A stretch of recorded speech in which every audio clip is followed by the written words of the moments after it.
Police কর্মীর ওপর হামলার অভিযোগে তোলপাড় তপনের দ্বীপখণ্ডা, আটক স্ত্রী সহ শ্বশুরবাড়ির সদস্যরা। তপন থানার দ্বীপখণ্ডা গ্রামে এক পুলিশ কর্মীকে বাড়িতে ডেকে এনে বেধড়ক মারধরের ঘটনায় তীব্র চাঞ্চল্য ছড়ালো এলাকায়। মারধরের জেরে গুরুতর আহত হন তপন থানায় কর্মরত এএসআই গোলাম মর্তুজা, বয়স 36। এই ঘটনায় তার স্ত্রী সহ শ্বশুরবাড়ির সদস্যদের বিরুদ্ধে অভিযোগ উঠেছে। পুলিশ সূত্রে জানা গেছে, আহত গোলাম মর্তুজার বাড়ি ইটাহার থানা এলাকায়।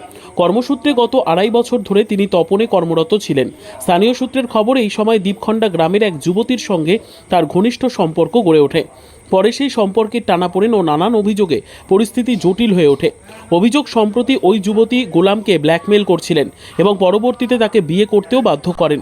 তবে বিবাহিত জীবন সুখকর না হওয়ায় গোলাম ও যুবতীর মধ্যে বিবাদ চলছিল। গোলাম মর্তুজার আগের পক্ষের স্ত্রী ও 2 সন্তান রয়েছে।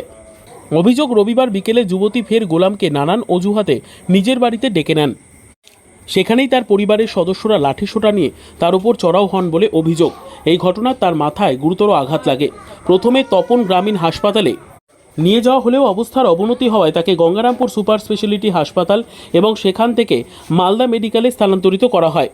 এই ঘটনার তীব্র প্রতিক্রিয়া দেখা যায় এলাকায়। দ্বীপখণ্ডা গ্রামের বহু মানুষ অভিযুক্ত যুবতীর বাড়ি ঘেরাও করে বিক্ষোভ দেখান। খবর পেয়ে বিশাল পুলিশ বাহিনী ঘটনাস্থলে গিয়ে পরিস্থিতি নিয়ন্ত্রণে আনে। তপন থানার পুলিশ অভিযুক্ত যুবতী, তার মা ও ভাইকে আটক করে ঘটনার তদন্ত শুরু করেছে। এই ঘটনায় এলাকায় ব্যাপক চাঞ্চল্য ছড়িয়েছে। পুলিশ জানিয়েছে, ঘটনার পূর্ণাঙ্গ তদন্ত করে দোষীদের বিরুদ্ধে কড়া ব্যবস্থা নেওয়া হবে। কারা মারলো আপনার মাথায়?